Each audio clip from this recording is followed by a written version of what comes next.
안녕하세요. 하모니 여러분, 좋은 아침입니다. 명절 연휴 잘 보내셨나요?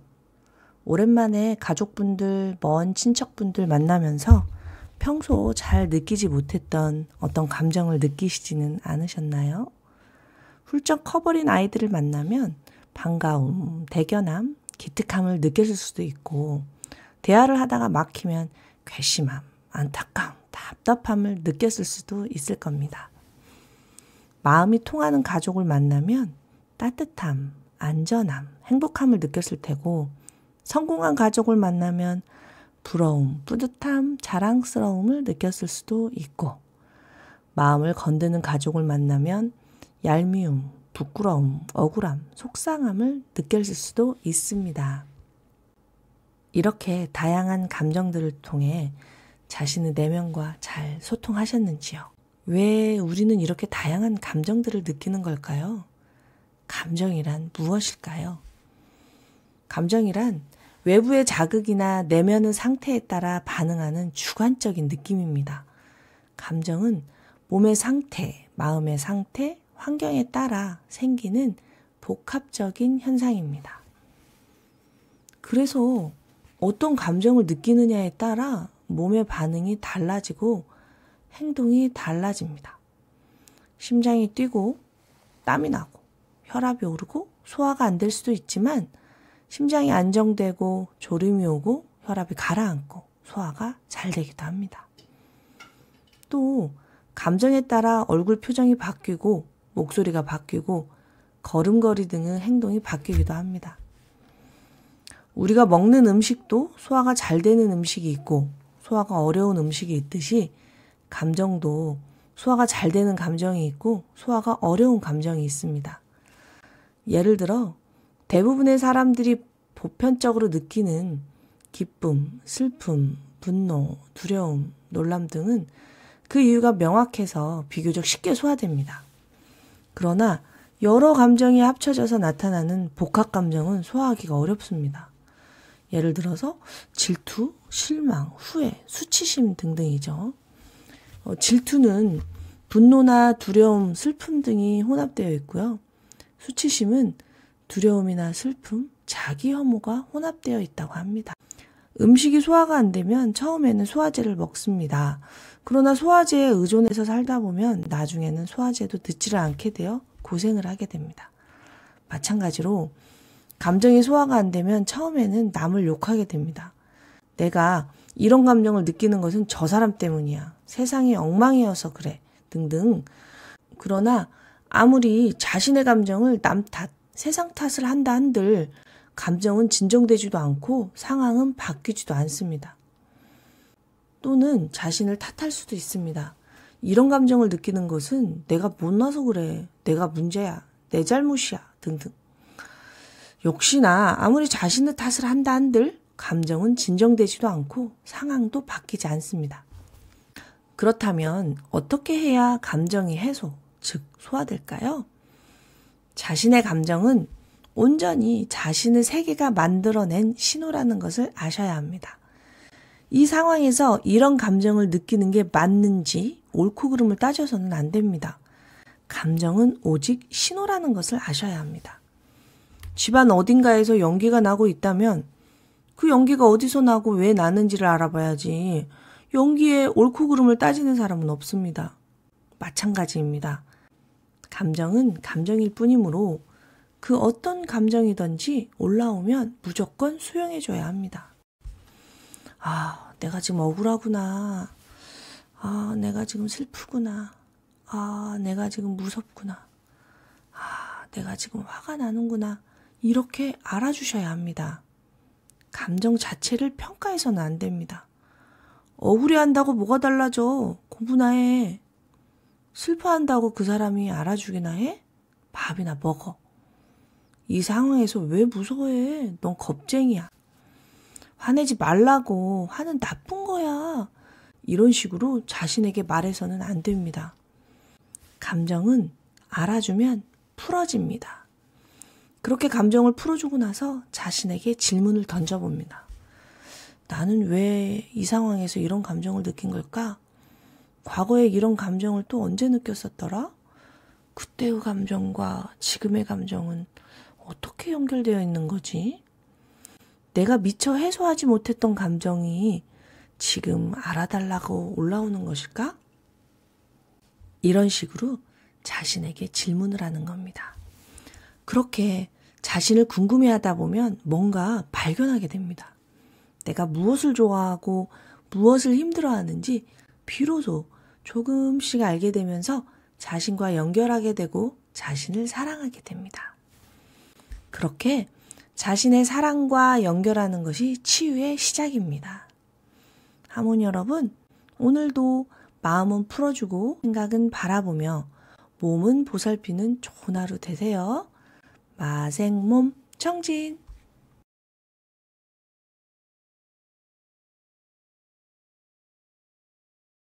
안녕하세요. 하모니 여러분, 좋은 아침입니다. 상담을 하다 보면 책으로 쓰면 10권도 넘을 이야기를 가지고 사시는 분들이 많습니다. 그만큼 구구절절 힘든 인생을 살아왔다는 이야기인데요.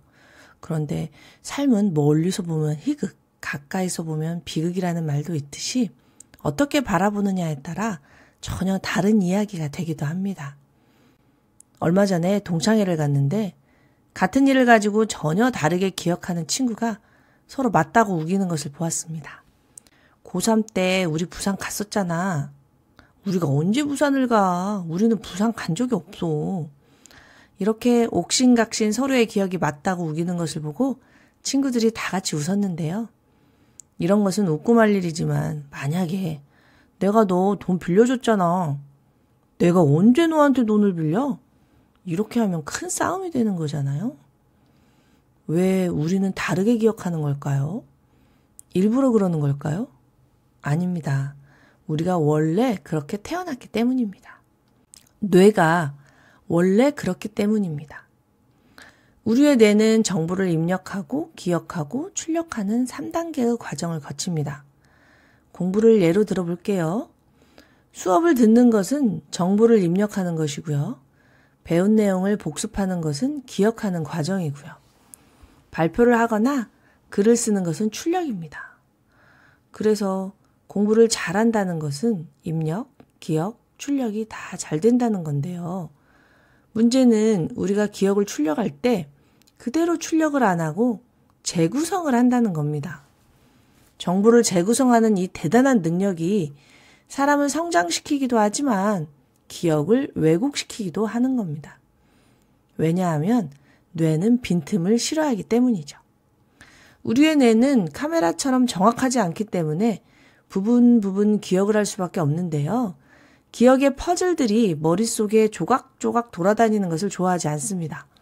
그래서 원래 자기가 가지고 있던 다른 정보들과 연결을 해서 이야기를 만들어버립니다. 그러다 보니 같은 곳에 있었어도 먼 훗날 이야기해보면 다른 기억이 될 수 있는 거죠. 그러니 사람의 기억은 사실이 아니라는 것을 아시면 좋습니다.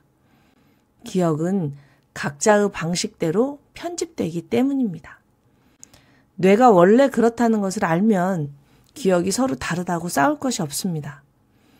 자녀가 어린 시절을 이야기하면서 엄마가 나에게 해준 게 뭐 있어? 내가 그때 얼마나 힘들었는지 알아? 이렇게 말하면 내가 뭘 해줬는지를 증명하려고 할 게 아니라 아이가 왜 어린 시절을 저렇게 기억할까? 아이의 어떤 감정이 저런 기억을 만들었을까? 궁금해하는 것이 중요합니다. 기억은 감정과 함께 더 생생하게 저장되기 때문입니다. 그렇게 감정을 풀어주고 알아주게 되면 이야기는 새롭게 쓰여지게 됩니다. 뇌에 불안과 외로움의 신호를 주지 않고 사랑과 친밀함의 신호를 주게 되면 뇌는 같은 상황에서 전혀 다른 이야기를 만들어냅니다. 엄마가 나에게 해준 게 뭐 있어? 가 아니라 엄마가 바빠서 제가 독립적으로 컸어요. 내가 그때 얼마나 힘들었는지 알아? 가 아니라 그때 힘들어 봤더니 공감 능력이 커졌어요. 이런 식으로 말이죠. 그러니 우리 서로의 기억을 가지고 싸우지 말아요. 서로의 기억을 존중해줘요. 하모니 여러분, 오늘도 마음은 풀어주고 생각은 바라보며 몸은 보살피는 좋은 하루 되세요. 마생몸 정진!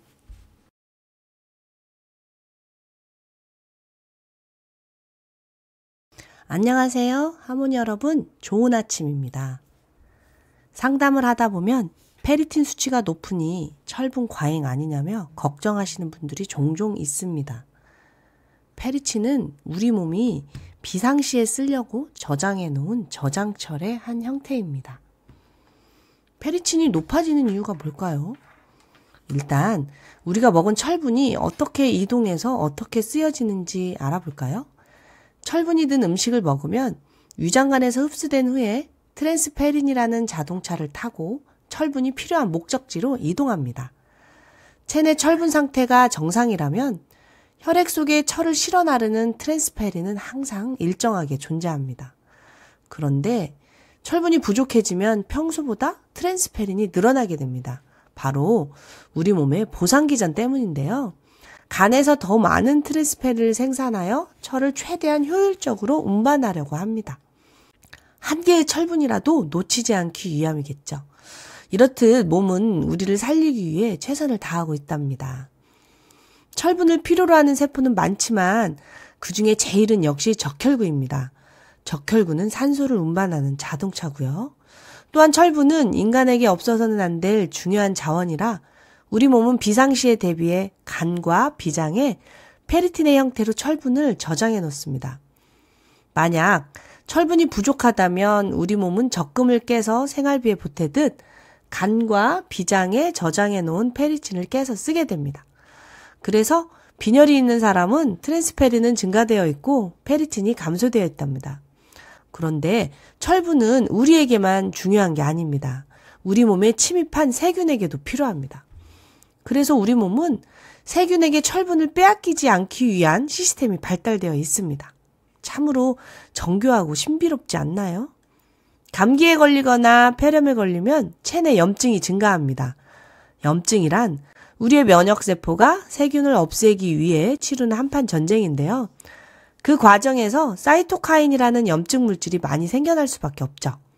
몸속에 염증 물질이 많아지면 간에서는 부랴부랴 헵시딘이라는 단백질을 만들어내어 철분이 세포 밖으로 빠져나오지 못하게 합니다. 왜요? 세균이 철분을 사용하지 못하게 하기 위해서죠. 그래야 세균이 우리 몸에서 살아남지 못할 테니까요. 지금 몸의 입장에서 보면 세균의 침입으로 사느냐 죽느냐 하는 판국이니 철분을 쓰지 못하는 불편함을 감수하는 겁니다. 즉, 우리 몸이 살아남기 위해 마련한 방어기전이라는 거죠. 그래서 우리가 세균에 감염되어 염증이 생기면 저장철인 페리틴은 증가하게 됩니다. 따라서 페리틴이 높다면 적혈구의 헤모글로빈 수치, 이동철인 트랜스페린 포화도, 염증 지표인 C 반응성 단백질 등을 함께 분석하여 원인을 파악하는 것이 중요합니다. 이렇듯 몸에서 일어난 일은 다 이유가 있답니다. 무조건 수치만 낮추려고 할 것이 아니라 이런 일이 몸에서 왜 일어났는지 알아야 근본적으로 치유할 수 있습니다. 그리고 몸이 항상 우리를 살리기 위해 최선을 다하고 있다는 것을 잊으시면 안 되겠습니다. 하모니 여러분, 오늘도 마음은 풀어주고 생각은 바라보며 몸은 보살피는 좋은 하루 되세요. 마생몸 정진!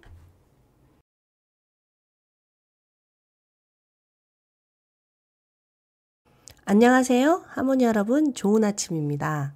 상담을 하다 보면 골감소증, 골다공증으로 고생하는 사람들을 많이 만납니다. 칼슘제를 열심히 복용을 하는데도 수치가 좋아지지 않는다고 실망들 많이 하시죠. 그런데요, 이것은 몸에 대해서 너무 모르기 때문에 하는 실망입니다. 골다공증이나 골감소증은 단순히 칼슘만 부족해서 생기는 질환이 아니기 때문입니다. 또한 칼슘이 저 혼자 알아서 척 뼈로 흘러갈 수 있는 것도 아니기 때문입니다. 배추를 집에 사다 놓으면 저절로 김장이 되는 게 아닌 것과 같습니다. 배추를 담아서 김치통에 담기까지 얼마나 많은 손이 갑니까? 그렇지 않으면 배추는 오히려 썩어서 쓰레기가 됩니다. 마찬가지로 칼슘만 먹으면 뼈로 가지 못한 칼슘이 여기저기 붙어서 석회화를 유발합니다. 어디에 칼슘이 쌓이느냐에 따라 달라질 뿐 칼슘이 쌓인 곳은 딱딱해집니다. 근육과 뼈를 이어주는 힘줄 조직에 칼슘이 쌓이면 석회화 건염, 유방 조직에 칼슘이 쌓이면 유방의 석회화, 자궁 근종에 칼슘이 쌓이면 석회화 근종, 췌장이나 간세포에 칼슘이 쌓이면 췌장 간석회화. 이렇게 칼슘이 석회화되는데요. 가장 안 좋은 곳은 역시 혈관의 석회화입니다. 혈관이 석회화되면 혈관이 좁아져서 혈압이 오르고 혈액의 찌꺼기인 혈전이 잘 생기게 됩니다. 심장에 혈액을 공급하는 관상동맥에 칼슘이 쌓이는 관상동맥 석회화는 무척 위험하지만 중장년층에게 흔하게 일어나는 질환 중에 하나입니다. 옛날에는 많이들 돌아가셨지만 지금은 스텐트 삽입술로 막힌 혈관을 뚫어서 골든타임만 놓치지 않으면 대부분 살 수 있습니다. 그러나 스텐트 삽입술 이후 지속적 관리가 중요해서 혈전 용해제 등을 복용해야 하는 불편함이 여전히 남아 있습니다. 이 밖에도 다리 근육에 혈액을 공급하는 동맥에 칼슘이 쌓이는 다리 동맥 폐쇄증도 있습니다. 이렇듯 우리 몸은 하나로 연결되어 있기에 칼슘이 흘러다니다가 어디에 가서 어떻게 쌓일지 아무도 알 수가 없습니다. 자, 그럼 몸에 좋으라고 복용한 칼슘제가 왜 뼈로 가지 않고 여기저기 돌아다니는 걸까요? 그것은 바로 오스테오칼신이라는 단백질이 비활성화되어 있기 때문입니다. 오스테오칼신은 뼈에서 만들어지는 단백질로 칼슘을 뼈에 붙여주는 역할을 합니다. 즉, 칼슘이 아무리 많아도 오스테오칼신이라는 단백질이 없으면 칼슘이 뼈에 달라붙지를 못하는 겁니다. 그리고 이 오스테오칼신을 활성화시켜주는 것이 바로 비타민 K2입니다. 결론적으로 비타민 K2는 혈액에 있는 칼슘을 뼈로 가게 하고 또 뼈로 가지 못한 칼슘의 혈관 침착을 막아주기도 합니다.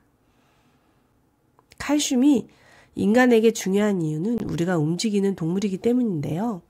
우리가 움직일 수 있는 이유는 근육이 있기 때문이죠. 근육이 움직인다는 말은 근육이 수축과 이완을 한다라고 풀어서 말할 수 있습니다. 바로 근육이 수축을 할 때 칼슘이 필요하기 때문이죠.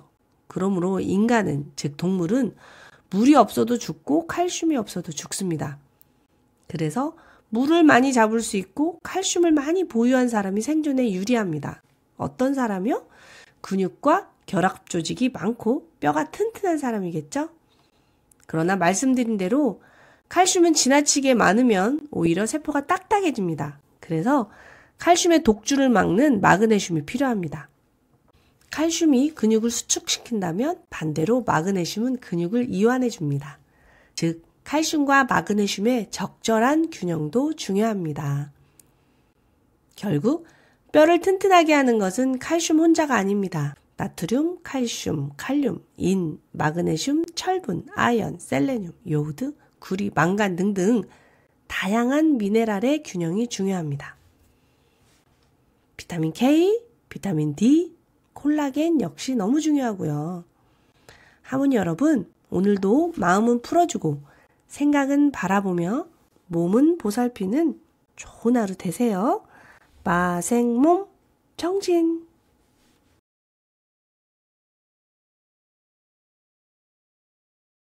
안녕하세요. 하모니 여러분, 좋은 아침입니다. 골다공증으로 고생하는 사람들이 점점 늘어나고 있습니다. 열심히 관리를 해도 좋아지기는커녕 오히려 수치가 더 안 좋아진다고 걱정이 태산입니다. 그런데 상담을 해보면 오히려 잘못된 방법으로 관리를 하는 사람들이 종종 있습니다. 대표적인 것이 바로 우유입니다. 우리 몸에는 항상성이라는 시스템이 있습니다. 체온은 36.5도, 혈당은 100, 혈압은 120에서 80, pH는 7.3에서 7.4 등등 인체는 생명을 유지하기 위해서 이 항상성을 지켜내야 합니다. 뼈 건강에 특히나 중요한 것은 pH, 즉 산알칼리의 균형입니다. 우리가 산성식품, 즉 고기, 생선, 우유, 계란 등을 지나치게 많이 먹으면 몸은 산성으로 기울어집니다. 그러면 큰일 납니다. 그래서 우리 몸은 혈액이 산성으로 기울라고 할라치면 약 알칼리로 만들기 위해 분주해집니다. 혈액 속의 산성 물질을 중화해서 알칼리로 만들기 위해 뼈에서 칼슘을 빼내는 겁니다. 이게 오랫동안 계속 반복되면 서서히 뼈가 약해져서 골다공증에 이르게 되는 겁니다. 즉, 요즘 골다공증 환자는 칼슘을 못 먹어서가 아니라 산성으로 기울어진 혈액을 알칼리성으로 맞추기 위해, 즉 항상성을 유지하기 위해 뼈에서 칼슘이 빠져나온 결과라는 겁니다. 그럴 때는 우유를 많이 마실 것이 아니라 채소와 과일들의 보충으로 뼈에서 칼슘이 빠져나오는 것을 막아야 합니다. 채소와 과일이 약알칼리성 식품이기 때문입니다. 실제로 우유를 많이 마시는 나라가 우유를 적게 마시는 나라에 비해서 오히려 골절 빈도가 더 높다는 보고도 있습니다. 즉, 우유에 칼슘이 많아서 뼈에 좋을 것이라는 것은 환상이라는 겁니다. 그렇다면 우유가 나쁜 식품이냐? 그건 아니고요. 우리가 먹을 것이 귀했던 시절에는 우유는 우리에게 분명 좋은 점이 더 많았을 것입니다. 전쟁 이후 먹을 것이 귀해서 배를 굶주렸던 시절, 우유는 우리를 살리는 귀한 자원이었습니다. 그러나 지금은 비만이 병인 시대이고 먹을 것이 넘쳐나는 시대입니다. 식단에서 좋은 단백질을 섭취하고 있다면 굳이 우유를 드실 필요가 없고, 누차 말씀드리지만 칼슘을 아무리 많이 복용한다 한들 칼슘이 다 뼈로 가지는 않기 때문입니다. 또한 한국 사람들은 우유를 소화시키지 못하는 사람들이 많습니다. 유당불내증이라고 하는데요. 유당불내증은 우유 및 유제품에 포함된 유당을 소화하지 못하는 상태를 의미합니다. 이는 소장에서 유당을 분해하는 효소인 락타아제의 부족 또는 결핍으로 인해 발생합니다. 복통, 복부 팽만감, 설사, 방귀, 메스꺼움 등을 유발합니다.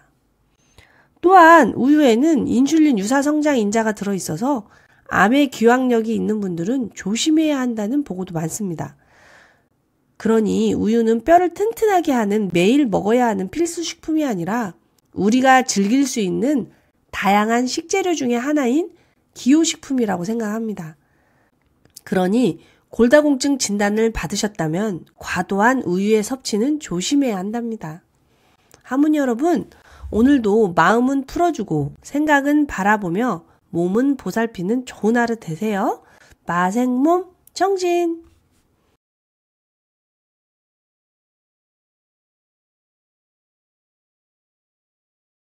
안녕하세요. 하모니 여러분, 좋은 아침입니다. 상담을 하다 보면 지나치게 타인의 눈치를 보면서 힘들어하는 사람들을 많이 만납니다. 또는 지나치게 눈치가 없어서 사회생활에서 외톨이가 되는 사람도 종종 만납니다. 인간이 의사소통을 하는데 언어가 차지하는 비중은 고작 7%에 불과하고 나머지 93%는 몸짓, 표정, 말투, 자세, 태도, 옷차림, 매너, 배려 등 비언어가 차지하고 있다고 합니다. 눈치는 한국인의 대표적 비언어적 소통 방법인 거죠. 눈치가 빠르면 다른 사람의 감정을 잘 파악해서 인간관계를 원만하게 끌고 가기도 쉽고 주변 상황이나 분위기 파악을 잘해서 사회생활에 적응하기도 쉽습니다. 그래서 눈치가 빠른 사람들은 사회적 상황에서 갈등을 피하고 좋은 인간관계를 유지할 수 있습니다. 그러나 뭐든 적당한 게 좋습니다. 지나치게 타인의 눈치를 보게 되면 삶이 피곤 그 자체가 되어버리기 때문이죠. 그런데요, 눈치는 주는 걸까요? 받는 걸까요? 저 사람이 눈치를 너무 줘서 힘들다. 이렇게 결정을 해버리면 우리는 아무것도 할 수 있는 게 없습니다. 타인의 삶을 우리가 통제할 수 없기 때문이죠. 그러나 내가 너무 눈치를 많이 보고 있는 것은 아닐까? 라고 생각하는 순간 삶은 달라집니다. 적어도 내 삶은 내 맘대로 선택하고 바꿔나갈 수 있기 때문입니다. 자, 그러면 우리, 즉 한국 사람들은 왜 이렇게 타인의 눈치를 많이 보는 걸까요? 도대체 왜 그럴까요? 불안하기 때문입니다. 눈치를 많이 보는 사람들의 내면에는 불안이 있습니다. 그러므로 내가 타인의 눈치를 많이 보는 성격이라면, 그래서 삶이 피곤하고 힘들다면 자신의 내면의 불안을 살펴봐야 합니다. 자신이 왜 불안한지, 이 불안은 어디서 왔는지, 언제부터 시작되었는지 그 불안을 알아주고 풀어줘야 합니다. 한 예를 들어 볼게요. 아버지가 술만 먹으면 집안을 공포 분위기로 만들어버리는 집이 있습니다. 소리를 고래고래 지르고 물건을 던지고 심지어는 가족들을 때리기까지 했습니다. 아이들은 아버지가 술을 드신 날 벌벌 떨면서 이불 속으로 숨어들었습니다. 어머니 역시 늘 슬픔에 가득 차 있었습니다. 슬픔에 가득 찬 어머니는 아이들을 보고도 기쁘게 웃지 않았습니다. 어머니가 우울에 몸져 누우면 아이들은 밥도 제대로 얻어먹을 수가 없었습니다. 자, 이런 부모님 밑에서 큰 아이들은 자신의 감정을 살피는 것보다 부모님의 감정을 살피는 것이 훨씬 익숙합니다. 즉, 어른들의 눈치를 보면서 크게 됩니다. 아버지가 술을 먹지 않고 들어와야 안전하고 어머니가 기분이 좋아야 밥을 제대로 얻어먹을 수 있기 때문입니다. 아버지, 어머니의 기분에 따라서 자신의 안전과 생존이 보장받았기 때문입니다. 이렇게 성장을 하게 되면 자신의 감정보다는 타인의 감정을 살피는 게 익숙해지는, 즉 타인의 눈치를 보는 게 습관이 되는 성격이 되는 것입니다. 이제는 더 이상 눈치를 주는 사람이 없는데도 계속 눈치를 보게 되어 삶이 너무 피곤하고 지치고 힘들어집니다. 심지어는 자신을 방어하기 위해 타인을 비난하기도 합니다. 저 사람 때문에 너무 힘들어. 저 사람은 나쁜 사람이야. 라고 말이죠. 그렇게 되면 정상적인 인간관계를 맺기가 힘들어서 점점 더 홀로 고립되게 됩니다. 그러니 눈치 때문에 너무 힘들다면 자신의 불안을 살펴보세요. 그리고 타인의 감정을 책임지려 하지 마세요. 더 이상 자신이 부모님께 사랑받지 못하는 어린아이가 아님을 알려주세요. 자신의 사랑과 연결하세요. 자신의 사랑과 단단하게 연결되어 있으면 타인의 감정에 그렇게 많이 휘둘리지 않습니다. 하모니 여러분, 오늘도 마음은 풀어주고 생각은 바라보며 몸은 보살피는 좋은 하루 되세요. 마생몸 청진.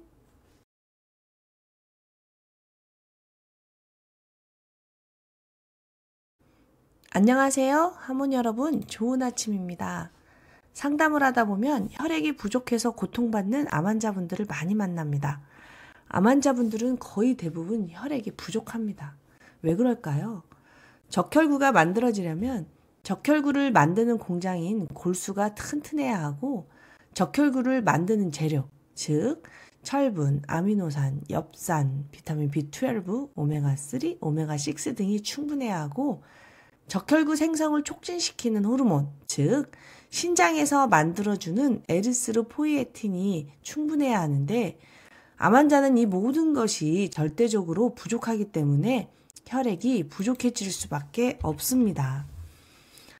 너무나 안타깝지만 항암 치료 자체가 오히려 골수를 파괴하고 영양분을 흡수하는 유장관 점막을 파괴하고 호르몬을 생합성하는 신장의 세포를 파괴하기 때문에 더더욱 심해지죠. 그래서 어쩔 수 없이 수혈까지 하게 되는데요.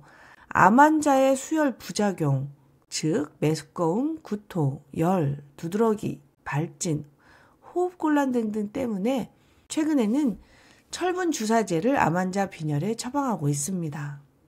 그러나 아무래도 인간에게 좀 더 안정적인 것은 주사보다는 먹는 약이죠. 그래서 암 환자의 만성 혈액 부족에 먹는 철분제도 추천하는데요. 암 환자에게는 이가철은 부작용이 심해서 잘 권하지 않습니다. 국립암센터에서는 철결핍성 빈혈이 있고 경구 철분제가 잘 흡수되지 않을 때 주사 철분제를 투여할 수 있다고 합니다. 우리가 일반적으로 섭취한 철분은 소장에서 철이 이동하는 특수 통로인 DMT 통로를 통해 흡수되는데 항암제 투여로 이 통로가 손상되었을 경우에는 경구철분제가 흡수될 수 없기 때문에 정맥주사 철분제를 투여할 수밖에 없다고 하는데요. 그런데 최근에 삼가의 리포솜 철이 암 환자에게 도움이 된다는 보고가 있습니다. 삼가의 리포솜 철이 암 환자에게 도움이 되는 기전은 간단합니다. 리포솜 삼가철은 유장관의 M세포를 통해 흡수되기 때문에 일반적인 철분의 흡수 통로인 DMT 통로가 막혀 있어도 흡수되지 않을 가능성이 현저히 줄어든다는 것입니다. 또한 암 환자는 철결핍성 빈혈뿐만 아니라 거대 저가구성 빈혈도 나타날 수 있는데 이런 빈혈증이 있는 암 환자에게는 철분이 아니라 엽산과 비타민 B12 등을 투여해야 합니다. 적혈구는 골수에서 태어난 후 120일을 살고 비장에서 대식세포에 의해 탐식당함으로써 그 수명을 다합니다. 철이 부족하면 골수에서 적혈구가 작게 만들어집니다. 마치 영양 섭취가 부족하면 아이들이 키가 크지 않듯이요. 그러나 엽산과 비타민 B12가 부족해도 골수에서 적혈구 생합성이 저하됩니다. 비정상적 핵분열과 비정상적 세포막 합성 때문입니다. 그래서 이번에는 오히려 적혈구가 비정상적으로 커집니다. 현대인들의 칼로리 과잉과 필수 영양소 결핍이 오히려 비만을 초래하듯이요. 그래서 철분도 부족하고 엽산과 비타민 B12도 부족하다면 소적혈구증과 대적혈구증이 혼재되어 만성 피로에 시달리게 됩니다. 생명의 기본은 물입니다. 치유의 기본은 혈액입니다. 암세포는 산소가 부족할 때 살기 좋은 조건이 됩니다. 그러니 세포에 산소를 공급해주는 적혈구를 확보하는 것이 무척 중요합니다. 할머니 여러분, 오늘도 마음은 풀어주고 생각은 바라보며 몸은 보살피는 좋은 하루 되세요. 마생몸 정진.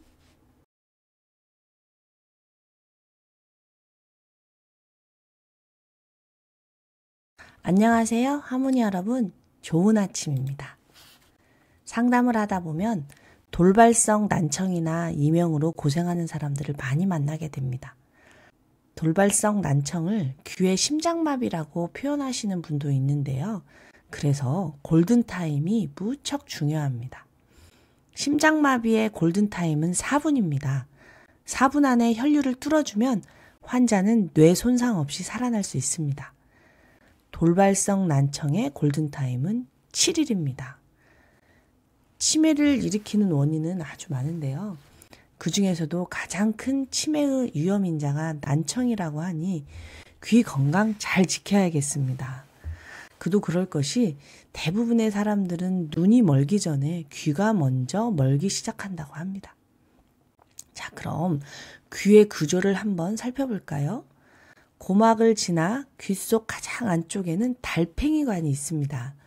달팽이관은 나선형 구조로 된 기관으로 고막을 통해 들어온 소리를 뇌가 인식할 수 있도록 하죠. 뇌가 소리를 인식하기 위해서는 달팽이관 속 작은 털세포들이 외부의 소리를 전기신호로 바꾸어 뇌로 전달해야 되는데요. 이 달팽이관 속 작은 털세포들을 유모세포라고 합니다. 털이 있다 해서 있을유, 털모, 유모세포입니다. 유모세포는 외유모세포와 내유모세포로 나뉘는데요. 외부에서 소리가 들어오면 달팽이관이 진동하게 되는데 이때 외유모세포는 소리를 증폭하고 세밀하게 조절하는 반면 내유모세포는 생성된 전기신호를 뇌로 보내주는 역할을 합니다. 이 두 가지 세포가 다 건강해야 우리는 소리를 제대로 들을 수 있습니다. 그런데 이 유모세포는 무척 섬세하기 때문에 손상되기가 쉽습니다. 유모세포가 손상되면 난청이나 이명이 발생할 수 있습니다. 유모세포가 손상될 때는 외유모세포로부터 손상되기 시작해서 내유모세포까지 손상됩니다. 손상된 유모세포는 제 기능을 하지 못할 뿐더러 복구가 무척 힘들기에 평소 잘 관리해 주는 것이 무척 중요합니다. 유모세포는 혈액이 공급되지 않아도 손상될 수 있고 바이러스에 감염되어 급성 염증이 생겨도 손상될 수 있습니다. 그래서 돌발성 난청 환자에게 병원에서는 고용량 스테로이드, 혈관 확장제, 혈액 순환제 등을 처방합니다. 결국 난청 치료의 핵심은 혈액 공급인 것입니다. 바이러스에 감염되어 손상된 유모세포를 살리는 것도 결국 혈액인 것입니다. 코로나 때 후유증으로 후각 상실, 미각 상실을 경험한 사람들이 많았습니다. 바이러스 감염에 의한 염증 반응으로 후각신경, 미각신경이 손상되었던 건데요. 시간이 지나 푹 쉬고 영양 공급이 잘 되면서, 즉 혈액이 잘 공급되면서 다시 건강해지는 사람도 있고, 영영 복구가 안 되어 고생하는 사람도 있습니다. 청각신경도 마찬가지로 생각하시면 쉽습니다. 치유의 핵심은 역시 혈액인 것입니다. 현대인들의 과도한 이어폰 사용이 일찍 난청이나 이명에 노출되게 합니다. 이어폰에서 나오는 큰 소리가 직접적으로 고막에 전달되기 때문에 유모세포가 손상되기 쉽죠. 그래서 요즘은 난청이나 이명이 젊은 사람에게도 많이 찾아옵니다. 120세 장수시대입니다. 오랫동안 귀를 사용해야 하기 때문에 귀를 아껴 써야 할 듯 합니다. 치유의 핵심은 첫째도 혈액, 둘째도 혈액, 셋째도 혈액임을 잊지 마세요. 하모니 여러분, 오늘도 마음은 풀어주고 생각은 바라보며 몸은 보살피는 좋은 하루 되세요. 마생몸 정진.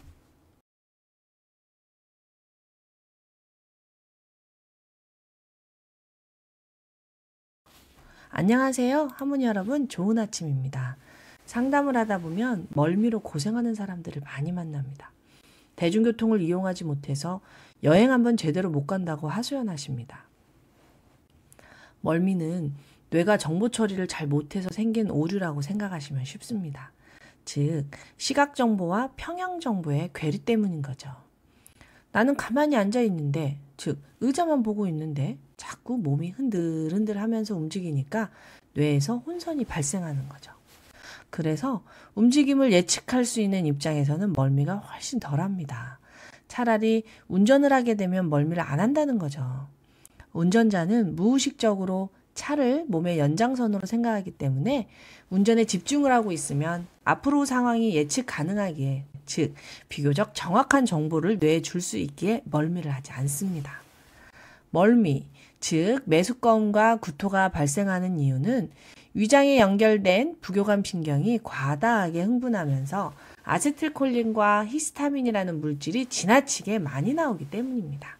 그래서 멀미향은 항히스타민제 또는 항콜린제로 구성되어 있답니다. 결국은 자율신경이 약한 사람들이 멀미를 하는 것입니다. 차를 타본 경험이 적은 어린아이들, 남성보다는 여성들, 젊은 사람보다는 어르신들이 멀미에 시달립니다. 결국 혈액이 부족하고 체액이 부족하면 호르몬이 부족해지고, 호르몬이 부족해지면 자율신경에 불균형이 오기 때문입니다. 그러니 결국 멀미도 혈액 부족이라고 몸이 보내는 신호인 것입니다.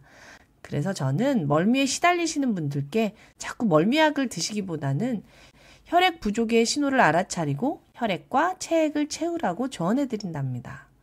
그런데요, 삶도 이와 마찬가지인 것 같습니다. 현실의 삶과 내면이 보내는 신호가 불일치할 때 삶의 멀미에 시달리게 되죠. 어린 시절 부모의 보살핌을 제대로 받지 못했고, 성인이 되어서는 홀로 꿋꿋하게 삶을 개척해 성공한 40대 중반의 여성을 만났습니다. 어느덧 40대 중반이 되어 사회에서 인정도 받고 나름 성과도 이루었습니다. 그러나 어느 날 문득 여기가 어딘지, 왜 사는지, 어디로 가는지 모르겠다는 공허함이 온몸을 휘감습니다. 왜 이리 불안한지, 왜 이리 공허한지, 어떠한 삶을 살았는지 이야기를 나눠보니 어린 시절 어떻게 자랐는지, 부모님이 어떤 사람인지, 외가와 친가는 어떠했는지 생생하게 어린 시절을 회상합니다. 이분의 이야기를 들으면서 저는 멀미가 생각났습니다. 시각 정보와 평형 정보의 불일치로 생기는 뇌의 혼란, 멀미처럼 현실의 삶과 내면의 삶이 주는 정보가 달라서 생기는 뇌의 혼란, 삶의 멀미. 현실에는 성공한 중년 여성이 살고 있지만 내면에는 사랑받지 못해서 울고 있는 어린아이가 살고 있는 거죠. 실제로 이분은 병원에서는 아무 이상이 없다고 하는데도 멀미처럼 심한 신체화 반응을 호소했습니다. 깊은 잠을 잘 수 없고 소화도 안 되고 미식거리고 얼굴이 붉어지면서 만성 피로에 시달리는 거죠. 운전자가 멀미를 하지 않는 이유는 내가 가고자 하는 곳의 정보를 뇌에 정확하게 주기 때문입니다. 그와 마찬가지로 삶이 요동치지 않으려면 내가 삶의 주인이 되어야 합니다. 사랑받지 못한 내면의 어린아이를 만나서 위로해주고 애도해줘야 합니다. 더 이상 내가 사랑받지 못해 슬퍼하는 어린아이가 아님을 뇌에게 알려줘야 합니다. 몸에는 혈액과 체액을 가득 채우고 마음에는 사랑을 가득 채워야 합니다. 할머니 여러분, 오늘도 마음은 풀어주고 생각은 바라보며 몸은 보살피는 좋은 하루 되세요. 마생몸 청진!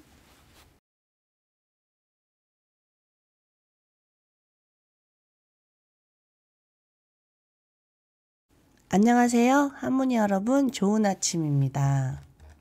상담을 하다 보면 끊임없이 자기 자신을 비판하는 사람들을 많이 만납니다.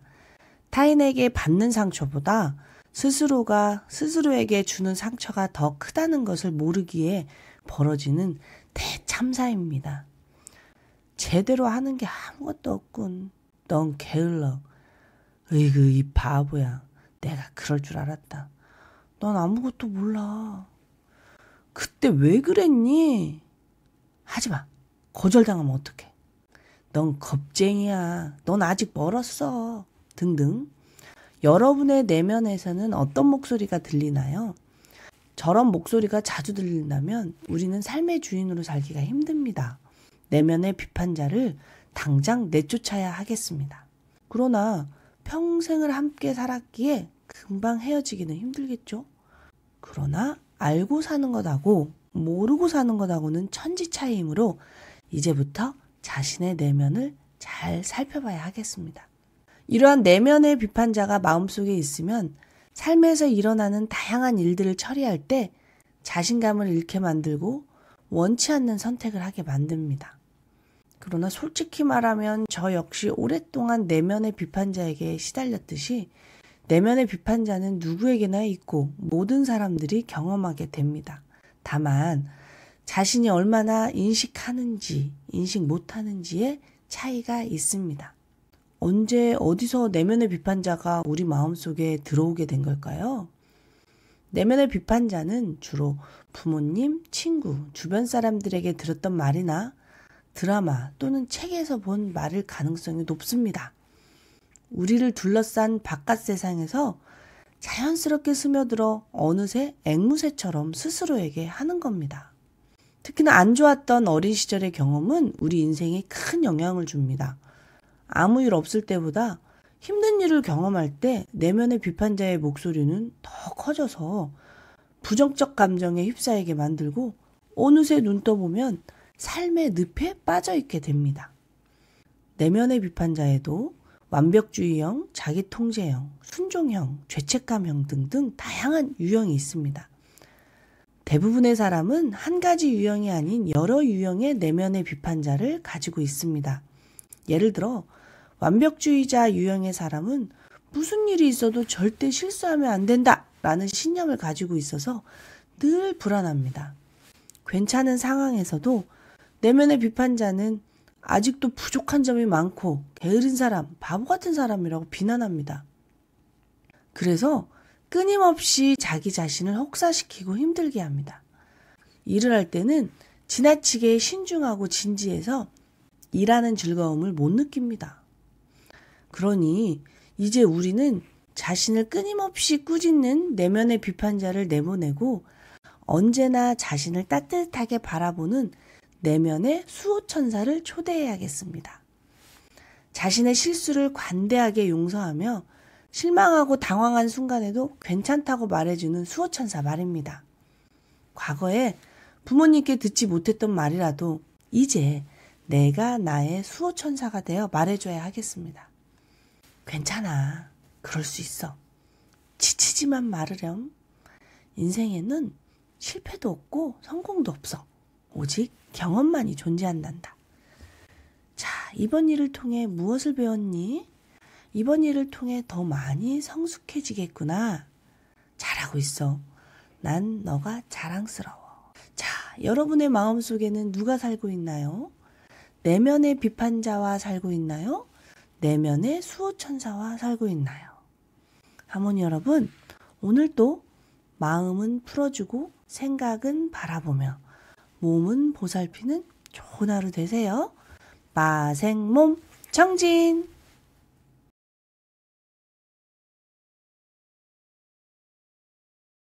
안녕하세요, 한문이 여러분. 좋은 아침입니다. 상담을 하다 보면 신경세포의 손상으로 고생하는 사람들을 많이 만납니다. 말초신경에 문제가 생기면 저리다, 시리다, 따갑다, 화끈거린다, 벌레가 기어다닌다, 모래가 지근지근거린다, 감각이 없다, 칼로 찌르듯이 아프다, 콕콕콕콕 쑤신다 등등 다양하게 표현하십니다. 중추신경에 문제가 생기면 지속적인 두통, 안개가 낀 듯한 두중감, 또 얼굴, 등, 팔, 다리 등의 통증, 또 집중력 장애, 기억력 장애, 무기력, 떨림, 발작, 경련, 틱, 마비, 어눌한 말투 등 다양하게 호소하십니다. 자율신경에 문제가 생기면 두통, 어지러움, 손발 저림, 가슴 두근거림, 소화불량, 불면, 성기능 저하, 기립성 저혈압, 식은땀, 안면 혼족, 우울, 방광기능 이상 등등등 다양한 증상을 호소하십니다. 그도 그럴 것이 우리 몸은 머리부터 발끝까지 신경세포가 감싸고 있기 때문입니다. 뼈, 근육, 인대, 혈관, 림프관, 피부, 간, 심, 비폐, 신 등등 뭐 하나 중요하지 않은 조직이 없지만 신경세포가 없다면 우리는 움직일 수도 없고 어디가 아픈지도 알 수 없고 생각이란 것을 할 수도 없습니다. 신경세포가 존재하기에 몸이 하나로 연결될 수도 있고 내가 누군지도 알 수 있고 어디로 가야 할지 방향성을 결정할 수 있는 겁니다. 이렇듯 중요한 신경세포는요, 지름이 대략 0.01에서 0.05mm 정도이니까요. 1mm를 100개로 나눈 길이입니다. 얼마나 가늘고 가는지 상상이 가시나요? 그러니 당연히 엑스레이나 CT, MRI로는 신경세포의 손상을 잡아내기가 힘듭니다. 엑스레이나 CT는요, 뼈의 손상을 알아보기 위해서, MRI는 혈관이나 근육, 인대의 손상 정도를 알아볼 수 있기 때문입니다. 그래서 병원에서 검사했을 때 아무 이상이 없다는 진단을 많이 받습니다. 신경세포의 이상을 알 수 있는 검사로는 근전도 검사, 신경전도 검사, 자율신경 검사 등등이 있습니다. 그러나 결과가 어찌되었든지 간에 신경세포의 손상을 해결하는 신박한 약은 이 세상에 없습니다. 다만 신경세포의 손상으로 나타나는 이 고통스러운 증상을 해결해주는 약이 존재할 뿐입니다. 그래서 진통제, 근이완제, 교감신경 안정제, 신경흥분 차단제 등등이 처방되고 있습니다. 그렇다면 신경세포의 손상을 막을 길이 없을까요? 아닙니다. 우리 몸이 스스로 치유할 수 있습니다. 신경세포에게는 신경세포를 보호하는 신경악교세포가 존재하기 때문입니다. 신경세포보다 크기는 작지만 10배에서 50배까지 많은 것으로 추정되는 신경악교세포가 우리 몸에 존재한다는 사실을 아신다면 절대로 절망하지 않으실 겁니다. 아이 하나를 키우려면 온 마을이 필요하다는 아프리카의 속담처럼 제대로 된 신경세포를 만들려면 여러 신경악교세포가 필요합니다. 신경악교세포에는 크게 4종류가 있는데요. 신경세포에게 영양을 공급하는 별악교세포, 신경세포의 몸통, 미엘린 수초를 만드는 희소돌기 악교세포, 신경세포를 지켜주는 면역을 담당하는 미세악교세포, 신경세포를 반듯하게 정렬하는 뇌실막세포. 정말 신기하지 않습니까? 그러므로 신경세포를 살려내려면 신경악교세포부터 살려야 합니다. 그러려면 신경악교세포에 혈액이 충분하게 공급되어야 합니다. 신경악교세포 역시 세포이므로 혈액을 먹고 살기 때문이죠. 혈액과 체액을 충분히 공급하여 신경악교세포가 제대로 작동을 하면 신경세포는 살아납니다. 그러니 병원을 아무리 다니고 약을 아무리 먹어도 치유되지 않던 질환들도 스스로 치유할 수 있는 겁니다. 우리 몸이 스스로 치유할 수 있는 힘이 있다는 것을 절대 의심하지 마세요. 몸을 믿어주세요. 사랑받은 몸은 배신하지 않습니다. 하모니 여러분, 오늘도 마음은 풀어주고 생각은 바라보며 몸은 보살피는 좋은 하루 되세요. 마생몸 정진!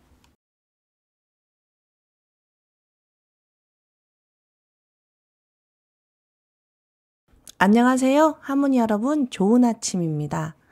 상담을 하다 보면 자율신경 불균형으로 고생하는 사람들을 많이 만납니다. 인간의 총 혈액량은 체중의 6 내지 8% 정도로 성인의 경우 약 5리터 정도라고 합니다.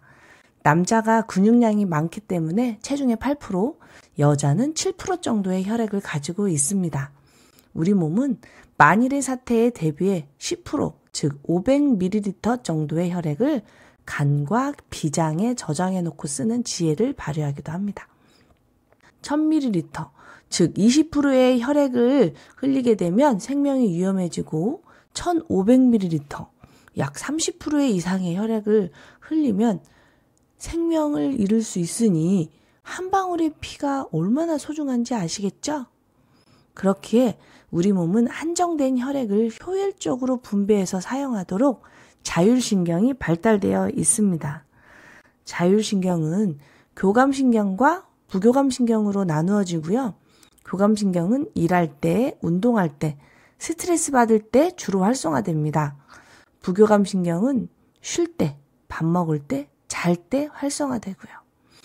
그래서 교감신경이 활성화되면 혈액은 뇌와 근육으로 가고요. 부교감신경이 활성화되면 혈액은 위장관과 생식기로 갑니다. 그러나 혈액량이 부족하면 교감신경이 활성화되더라도 충분한 혈액이 뇌와 근육으로 갈 수 없고 그렇기 때문에 두통과 근육통이 생기는 것이고 부교감신경이 활성화되더라도 충분한 혈액이 위장관과 생식기로 갈 수가 없고 그렇기 때문에 소화불량이나 변비, 설사, 소화장애 등이 생기는 것입니다. 스트레스에 오래 시달리게 되면 자율신경 장애를 일으키는데 자율신경 장애는 자율신경 말단에서 나오는 신경 전달 물질, 즉 에피네프린, 아세틸콜린의 불균형에서 오는데 이렇게 불균형이 생기는 이유는 오랫동안 스트레스에 시달리면서 생기는 혈액 고갈, 즉 만성적 혈액 부족에 기인한다고 할 수 있습니다. 혈액이 충분하면 웬만한 일에는 스트레스를 받지 않지만 혈액이 부족해지면 예민해져서 별일 아닌데도 흥분을 하고 자율신경 실조증이 생기기 쉬운 상태가 됩니다. 대표적인 자율신경 실조증의 증상에는 두통, 어지러움, 현기증, 가슴 두근거림 등이 있습니다. 이뿐만이 아니라 이유를 알 수 없지만 반복되는 신체적 증상의 이유가 자율신경 불균형, 즉 혈액 부족에 있다는 것을 아시면 좋겠습니다. 가임기 여성의 생리전 증후군과 생리통도 자궁으로 갈 혈액이 부족하다는 신호이고요. 고질적인 목, 어깨 결림, 팔저림, 수족 냉증, 목 디스크 등도 근육으로 갈 혈액이 부족하다는 신호이고요. 위장운동 장애, 소화불량 역시 소화기관으로 갈 혈액이 부족하다는 신호이죠. 불면, 하지불안 증후군 역시 뇌로 가는 혈액이 부족하다는 몸이 보내는 신호인 것입니다. 생명의 기본은 물입니다. 치유의 핵심은 혈액이고요. 이유를 알 수 없는 온갖 증상으로 시달릴 때 각각의 증상으로 병원을 순회하기보다는 좀 더 근본적으로 몸이 보내는 신호를 알아차리면 좋겠습니다. 혈액과 체액이 부족하다고 간절하게 외치는 세포들의 신호를 외면하면 안 되겠습니다. 하모니 여러분, 오늘도 마음은 풀어주고 생각은 바라보며 몸은 보살피는 좋은 하루 되세요. 마생몸 정진!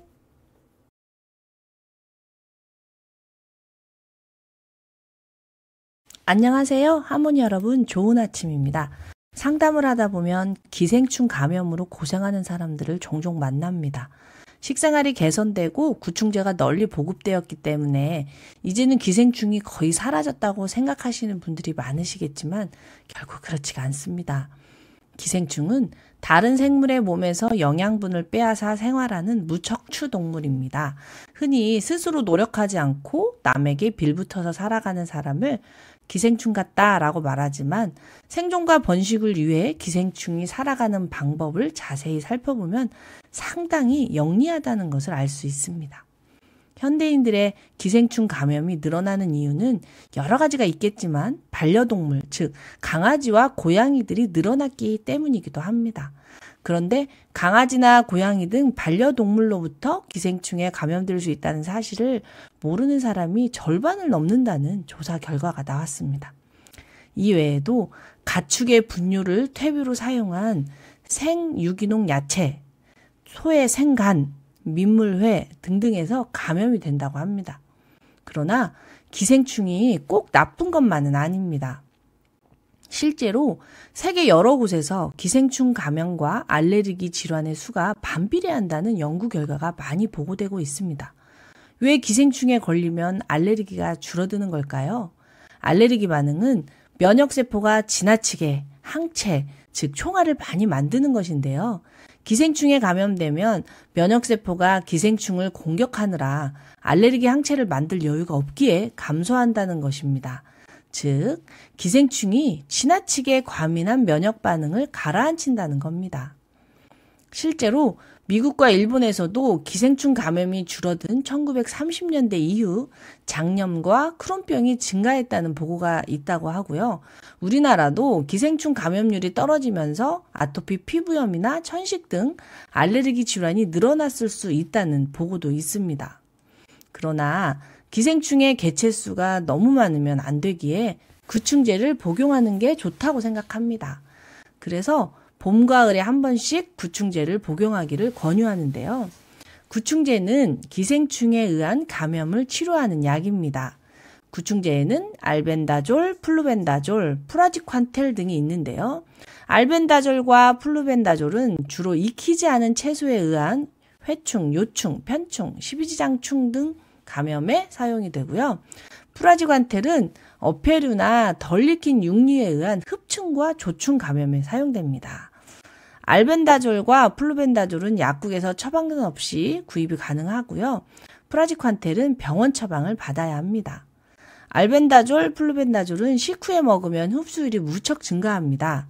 빈속에 복용하면 흡수율이 5%도 안 되는 약물이거든요. 그런데 우리가 구충제를 복용하는 목적은 뱃속에 있는 회충, 요충, 십이지장충, 편충을 제거하기 위함이잖아요. 그래서 구충제는 자기 전 공복 시에 드시면 좋습니다. 그래야 약이 몸 안으로 많이 흡수되지 않고 뱃속에 있는 기생충들을 죽일 수 있기 때문입니다.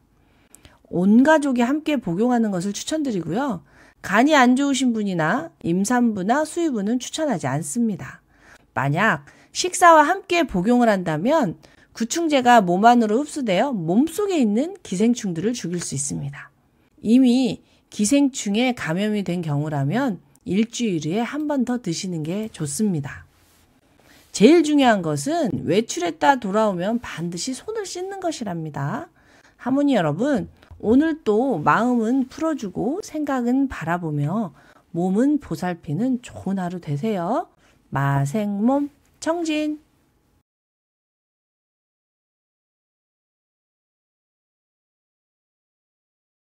안녕하세요. 하모니 여러분, 좋은 아침입니다. 상담을 하다 보면 얼마나 먹어야 낫냐, 언제쯤 낫냐 라는 질문을 많이 받습니다. 그런데요, 이것은 아무리 훌륭한 전문가라도 대답을 하기가 어렵습니다. 왜냐하면 낫는다는 것은, 즉 치유라는 것은 세포 차원의 문제이기 때문입니다. 세포는 영양분을 흡수하고 필요한 물질을 만들고 찌꺼기는 분해하며 호르몬에 반응하면서 생존에 유리한 유전자를 남기면서 발전해 나가는 존재입니다. 세포는 끊임없이 분열을 하면서 수를 늘리며 성장합니다. 그러나 나이가 들면 세포 분열이 늦어집니다. 신생아의 체세포는 80에서 90회 정도 분열하지만 70대가 되면 체세포가 20에서 30회 분열한다고 합니다. 나이가 들수록 세포 재생, 즉 치유 속도가 느려지는 이유입니다. 세포 분열이란 하나의 세포가 동일한 성상을 갖는 두 개의 세포로 나눠지는 것입니다. 세포가 분열하는 이유는 세포가 작을수록 영양분을 흡수하고 찌꺼기를 내보내는 세포 간 물질 교환에 유리하기 때문입니다. 즉, 세포가 너무 비대하면 세포의 효율이 떨어지기 때문입니다. 세포도 생명체라서 태어나고 늙고 병들고 죽는 생로병사가 있습니다. 세포 분열을 통해 태어난 세포는 다시 분열을 하여 새로운 세포를 낳습니다. 새로운 세포가 죽은 세포의 자리를 대신하게 됩니다. 인간의 삶과 똑같습니다. 치유란 낡은 세포가 떨어져 나가고 새로운 세포로 재생되는 과정으로 세포가 교체되는 주기를 대략 80일 정도로 보고 1년 정도면 대부분의 세포가 새 세포로 교체된다고 합니다. 그런데 암세포와 정상세포에는 큰 차이가 있습니다. 하나의 세포가 두 개의 세포로 나누는 것을 분열이라고 하고, 분열을 통해 새로운 세포로 태어난 후 각자 고유의 세포로 발전해 나가는 것을 분화라고 하는데요. 암세포는 분열만 되고 분화가 되지 못하는 것입니다. 마치 독립하지 못한 성인과 같다고나 할까요? 건강한 아이들은 성인이 되면 부모를 떠나 자신만의 세계를 구축해 나갑니다. 세포들도 분열을 통해 건강하게 분화해야 합니다. 암튼지간에 세포 분열과 세포 분화가 제대로 이루어지려면 세포를 둘러싼 환경이 좋아야 합니다. 세포에 제대로 된 영양이 공급되지 않고 세포가 스트레스를 받는 등 세포 환경이 좋지 않으면, 즉 치유의 조건이 맞지 않으면 치유는커녕 오히려 질병이 과속화됩니다. 그러므로 질병 치유를 단순히 약이나 제품으로 해결하려는 단순한 사고에서 벗어나야 합니다. 약은 고통을 줄여줄 수는 있으나 세포의 재생에 근본적인 도움을 주지는 않기 때문입니다. 지구상의 모든 생명체는 먹지 않으면 살 수가 없습니다. 세포도 먹지 않으면 살 수가 없습니다. 내가 먹는 것이 곧 세포가 먹는 것입니다. 그렇다면 우리는 무엇을 먹고 살까요? 인간이 단순히 음식만 먹는 존재가 아니라는 것을 아셨으면 좋겠습니다. 인간이 생존하려면 음식, 물, 산소, 사랑이 필요합니다. 탄수화물, 단백질, 지방의 3대 영양소를 신선한 제철 재료와 건강한 조리법으로 드시는 것은 물론 적당한 소금 섭취로 체액을 확보하고 체력에 맞는 운동과 호흡으로 손끝, 발끝까지 산소를 공급해야 합니다. 그리고 무엇보다도 자신을 사랑해야 합니다. 그래야 건강한 호르몬이 나와서 에너지를 잘 분비할 수 있습니다. 이런 모든 것들의 균형이 맞을 때 비로소 세포는 제대로 분열과 분화를 할 수 있고 건강하게 치유됩니다. 하모니 여러분, 오늘도 마음은 풀어주고 생각은 바라보며 몸은 보살피는 좋은 하루 되세요. 마생몸 청진!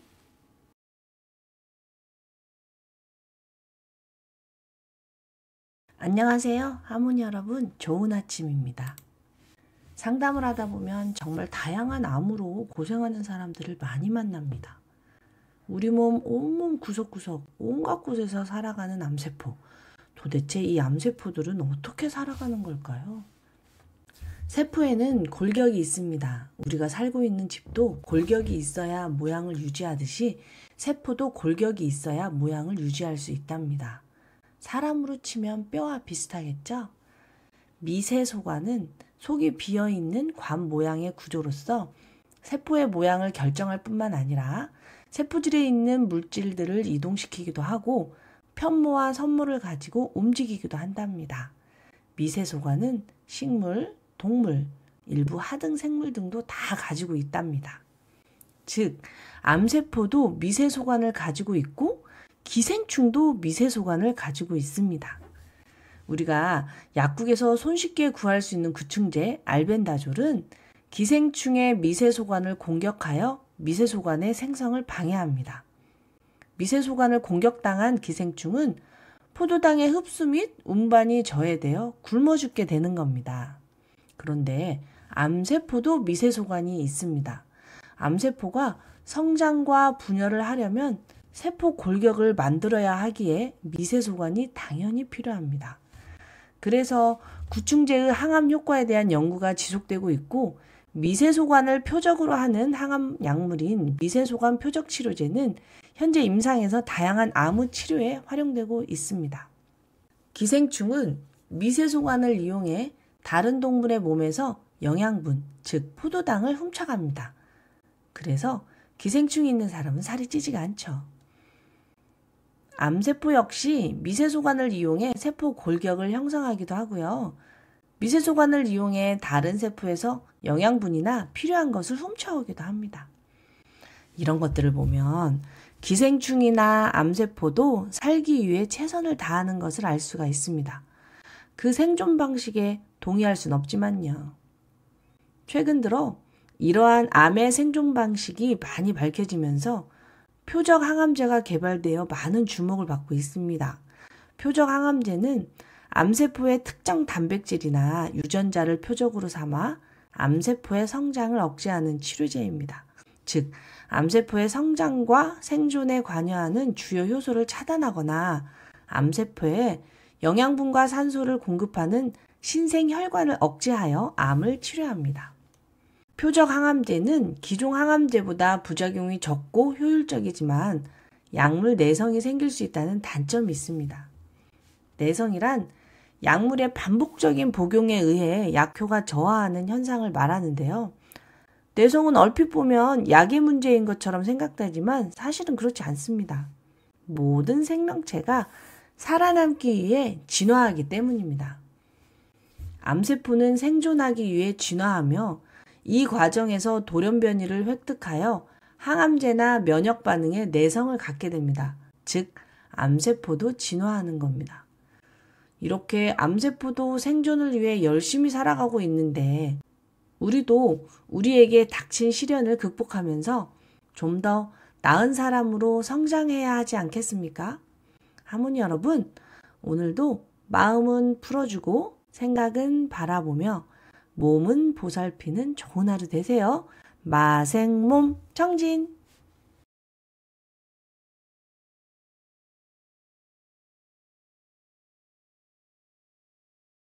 안녕하세요. 하모니 여러분, 좋은 아침입니다. 상담을 하다 보면 똑같은 제품을 복용해도 사람마다 반응의 속도나 크기가 다른 것을 경험합니다. 이 제품 정말 좋아요. 몸이 정말 좋아졌어요. 라고 말하는 분도 계시고요. 잘 모르겠어요. 좀 더 먹어봐야 알 것 같아요. 라고 말하는 분도 계시는 거죠. 역치라는 게 있습니다. 역치란 어떤 자극이 반응을 일으키는 데 필요한 최소한의 자극의 세기를 뜻합니다. 예를 들어서 물은 99.9도까지는 변화를 보이지 않다가 100도에 도달하면서 비로소 끓기 시작합니다. 이때의 100도가 끓는 물의 역치가 됩니다. 액체 상태였던 물질이 온도가 높아지면서 끓어서 기체 상태로 변하는 이 끓음 현상이 일어나고 그 끓음 현상이 일어나는 온도를 끓는 점이라고 말합니다. 기름도 끓는 점이 다 다릅니다.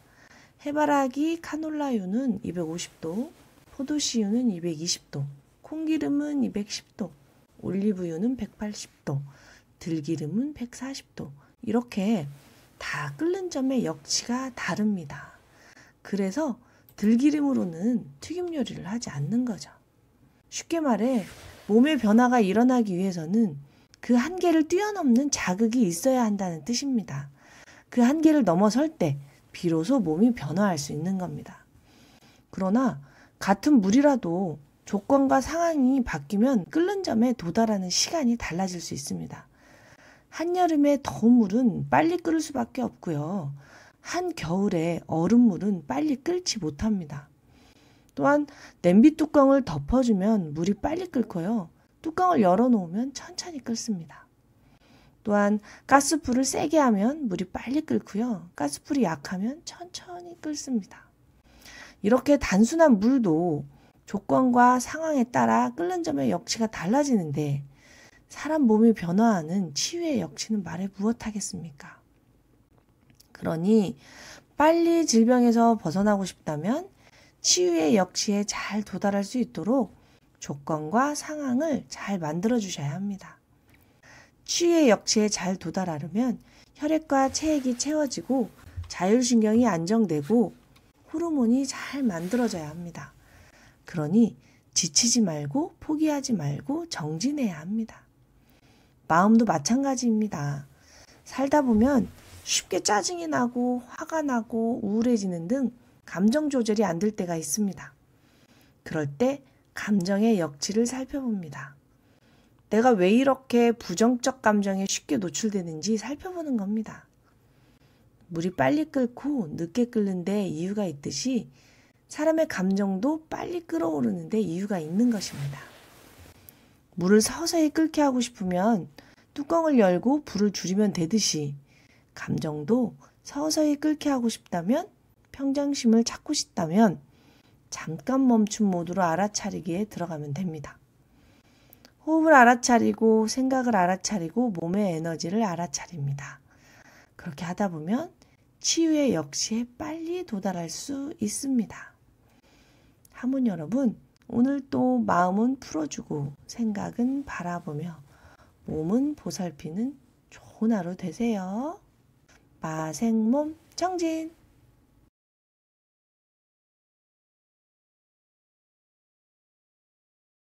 안녕하세요. 하모니 여러분, 좋은 아침입니다. 상담을 하다 보면 앉았다 일어설 때 어지러워서 힘들다는 사람들을 많이 만납니다. 몸에서 일어나는 일은 다 이유가 있을 텐데 왜 그럴까요? 온몸을 순환하는 혈액은 평상시에 동맥의 20% 정도, 정맥의 80% 정도 흐른다고 합니다.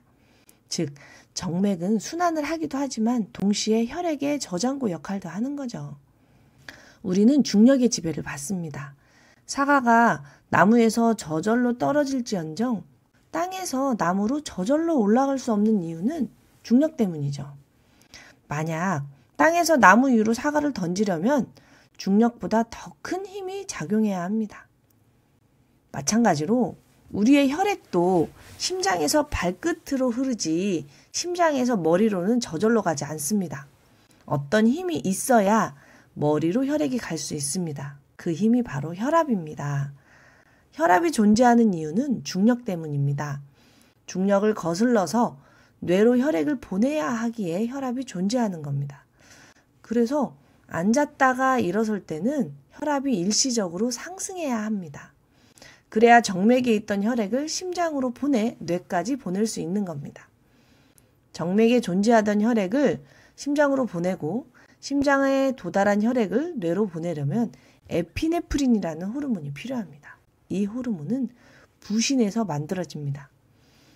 앉았다 일어설 때 어지러운 사람, 즉 기립성 저혈압으로 고생하시는 사람들은 부신 호르몬이 부족한 사람들이라는 것을 알 수 있습니다. 정상적인 사람의 경우 대략 심장 박동이 1분당 70회이고요.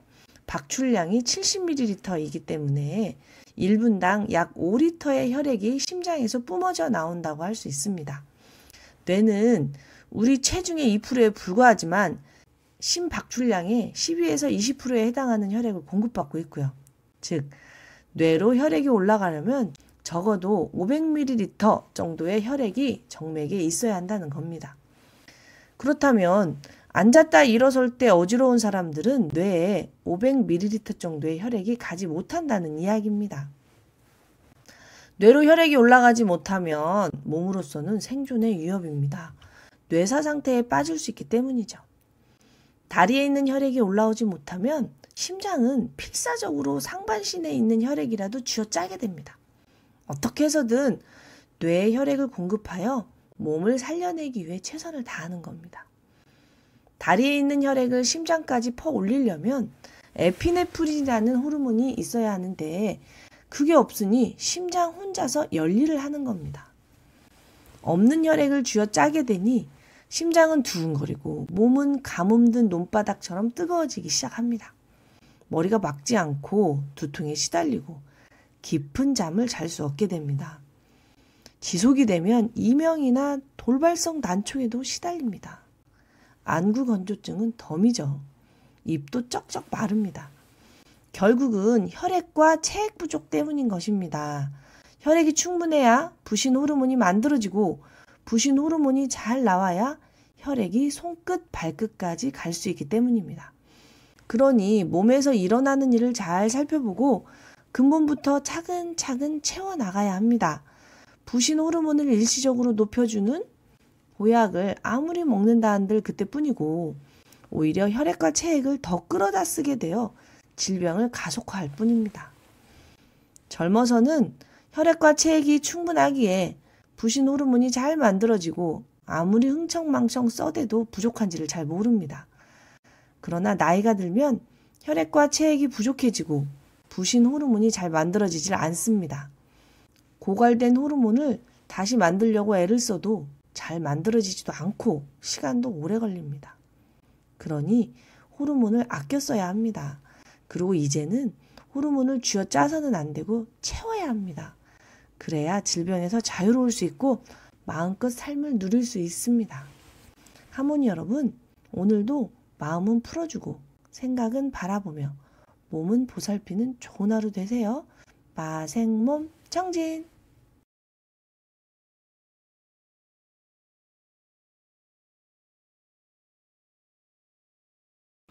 안녕하세요. 하모니 여러분, 좋은 아침입니다. 상담을 하다 보면 다크서클로 고민하는 사람들을 많이 만납니다. 다크서클은 눈밑이 거무스름하게 보이는 증상으로 무척 피곤해 보이고 심지어는 아파 보이기까지 합니다. 다크서클도 다양한데요. 눈밑이 팬더처럼 새까맣게 변한 다크서클, 눈밑에 주머니가 생긴 것처럼 축 처진 다크서클, 눈밑에 피부가 얇아져 눈밑의 혈관들이 그대로 비쳐 보이는 다크서클 등 다양합니다.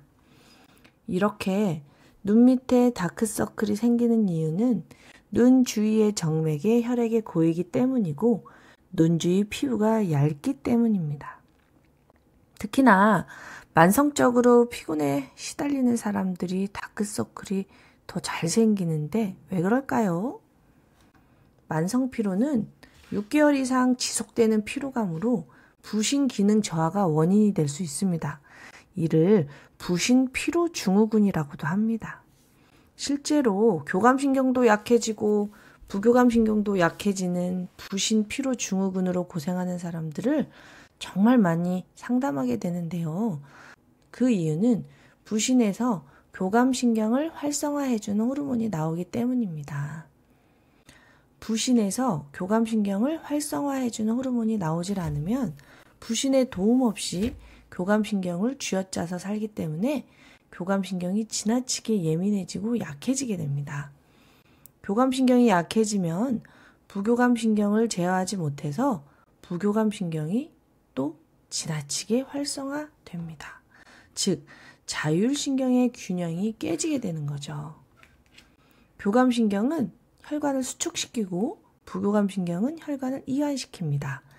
교감신경과 부교감신경의 균형이 깨지면 혈관의 수축과 이완에도 문제가 생기는데요.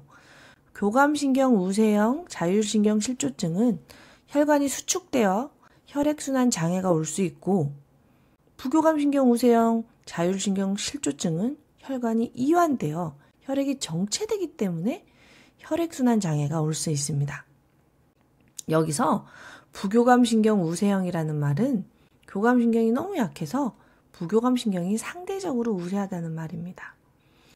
교감신경과 부교감신경은 마치 시소처럼 균형을 잡고 있어서 교감신경이 너무 약하면 시소가 한쪽으로 기울듯 부교감신경을 제어할 수 없습니다.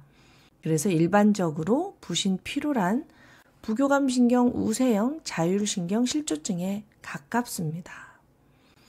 혈액이 부족할 때 만성 피로에 시달리는 이유는 혈액이 부족하면 부신 호르몬이 충분히 만들어지지 않기 때문입니다.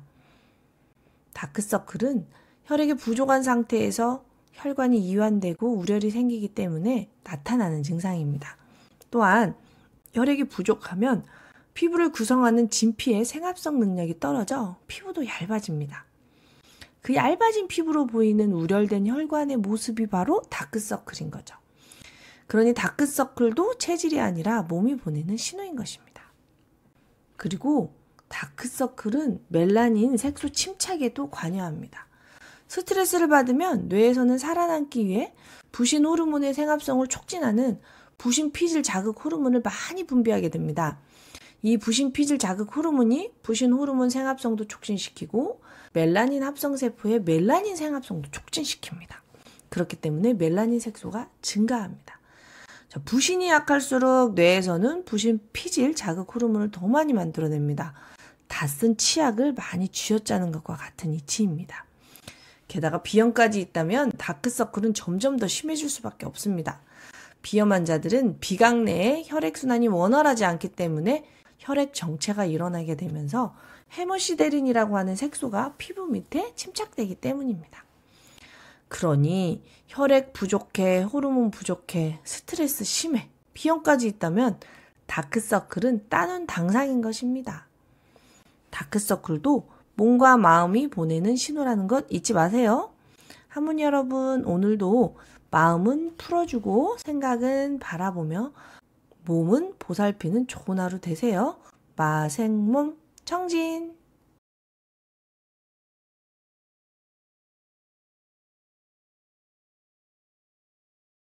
안녕하세요. 한문 여러분, 좋은 아침입니다. 상담을 하다 보면 본인의 짜증으로 또는 배우자나 자녀의 짜증으로 힘들어하는 사람들을 많이 만납니다. 짜증은 도대체 왜 나는 걸까요? 짜증을 여러 측면에서 해석할 수 있겠죠? 사람 때문에, 상황 때문에, 성격 때문에 등등등. 그러나 여러분도 경험을 해보셨을 겁니다. 배고프고 춥고 덥고 피곤할 때 짜증이 더 많아지는 것을요. 그래서 우리는 종종 짜증내는 사람들에게 농담 삼아 이렇게 말하곤 하죠. 당 떨어졌네. 당 떨어졌어. 그런데요, 그 말이 사실은 맞습니다. 짜증이 많아진다는 것은 사실 혈액이 부족해졌다는 신호니까요. 생명의 근본은 혈액입니다. 혈액은 인체의 가장 깊숙한 곳 골수에서 만들어지고요. 피가 곧 정신이 된다는 말은 혈액이 없으면 신경 전달 물질이 온전히 만들어질 수 없다는 뜻을 내포하고 있습니다. 뇌에서 신경 전달 물질을 만들 때 필요한 철분은 일반 무기철이 아니라 햄철 성분이고요. 무기철은 그냥 Fe2 철분 자체를 말합니다.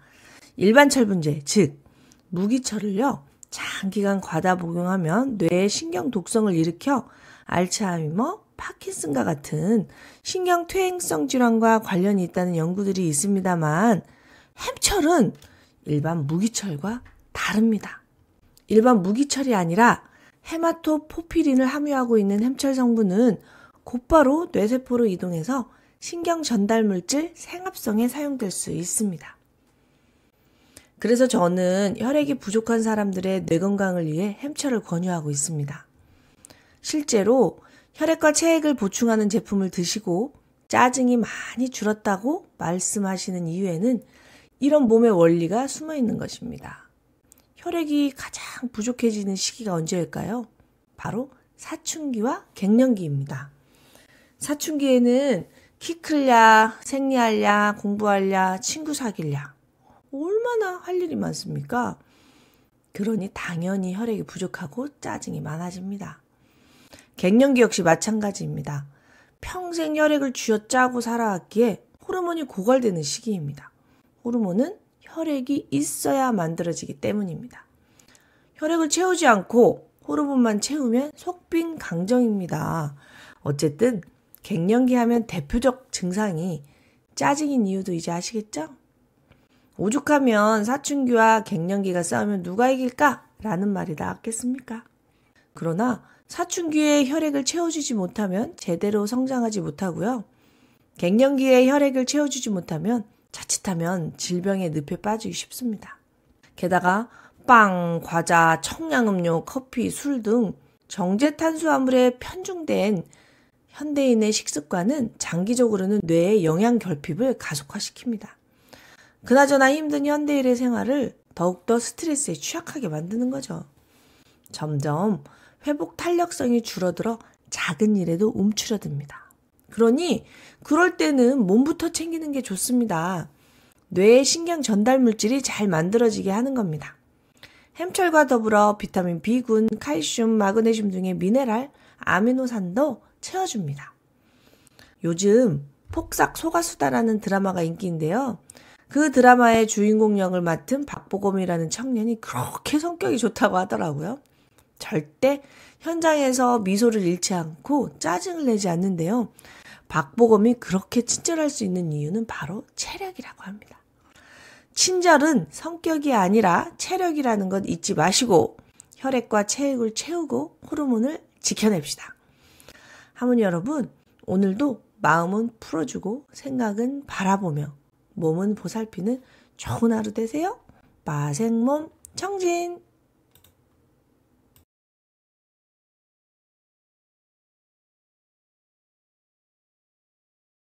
안녕하세요. 하모니 여러분, 좋은 아침입니다. 며칠 전 하모니 방에 칼륨 수치가 낮아서 걱정하시는 회원님의 글이 올라왔는데요. 그래서 오늘은 칼륨에 대해서 공부해보면 좋을 듯 합니다. 칼륨이 중요한 이유는 우리 몸에 전기가 흐르기 때문입니다. 사람 몸에 전기가 흐르는 이유는 우리가 신경세포로 연결되어 있기 때문입니다. 전기가 흐르지 않으면 냉장고가 멈추고 세탁기가 멈추듯 우리 몸도 멈춰버립니다. 그래서 뇌를 다쳐서 전기 스위치가 고장나면 하반신 마비, 전신 마비 등으로 몸을 쓸 수가 없게 됩니다. 심장 역시 몸에서 분리되더라도 한동안 계속 뛸 수 있습니다. 심장이 자체적으로 전기를 만들어서 쓰는 기관이기 때문이죠. 그뿐만이 아니죠. 근육이 움직이려고 해도 전기적 신호가 필요합니다. 근육을 수축하는 것은 칼슘, 근육을 이완하는 것은 마그네슘이라고 다들 알고 계실 텐데요. 아무리 근육에 칼슘과 마그네슘이 많아도 전기가 통하지 않으면 근육은 끔찍도 하지 않습니다. 뇌에서 전기 신호를 보내줘야 비로소 근육세포에서 수축과 이완을 할 수 있는 겁니다. 이렇듯 우리 몸은 전기 신호를 통해 생각도 하고 심장도 뛰고 근육도 움직이는 것입니다. 우리 몸속에 전기가 흐를 수 있는 이유는 우리 몸속에 전해질, 즉 나트륨, 칼륨, 칼슘, 염화이온 같은 물질이 존재하기 때문이고요. 전기가 발생하는 원리는 전압차인데요.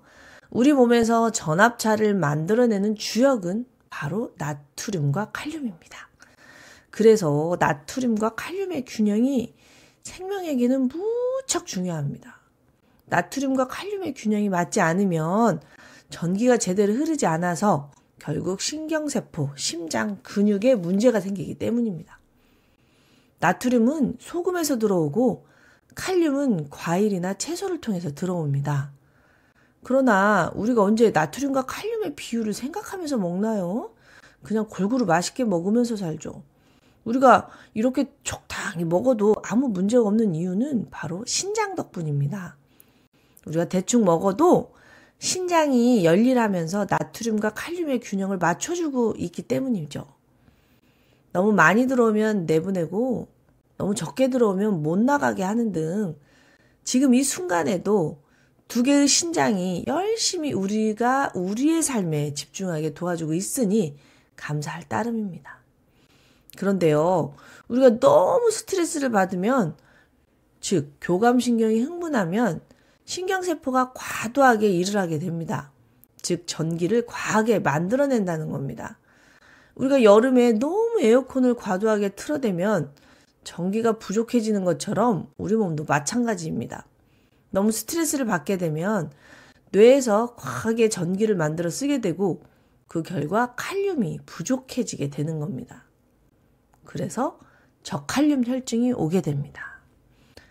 저칼륨 혈증이 오게 되면 심장박동에 이상이 오고 근육이 무력해집니다. 우리 몸은 근육으로 이루어져 있는데 근육이 움직여야 살 수 있는데 근육이 움직이지 않는다면 어떻게 될까요? 위가 안 움직이면 위무력, 장이 안 움직이면 변비, 근육이 안 움직이면 근무력, 심장이 안 움직이면 심부전, 이런 식으로 질병이 가속화됩니다. 그러니 저칼륨 혈증에서 벗어나는 것 역시 자율신경의 안정, 즉 마음의 평화가 가장 중요한 것입니다. 하모니 여러분, 오늘도 마음은 풀어주고 생각은 바라보며 몸은 보살피는 좋은 하루 되세요. 마생몸 청진!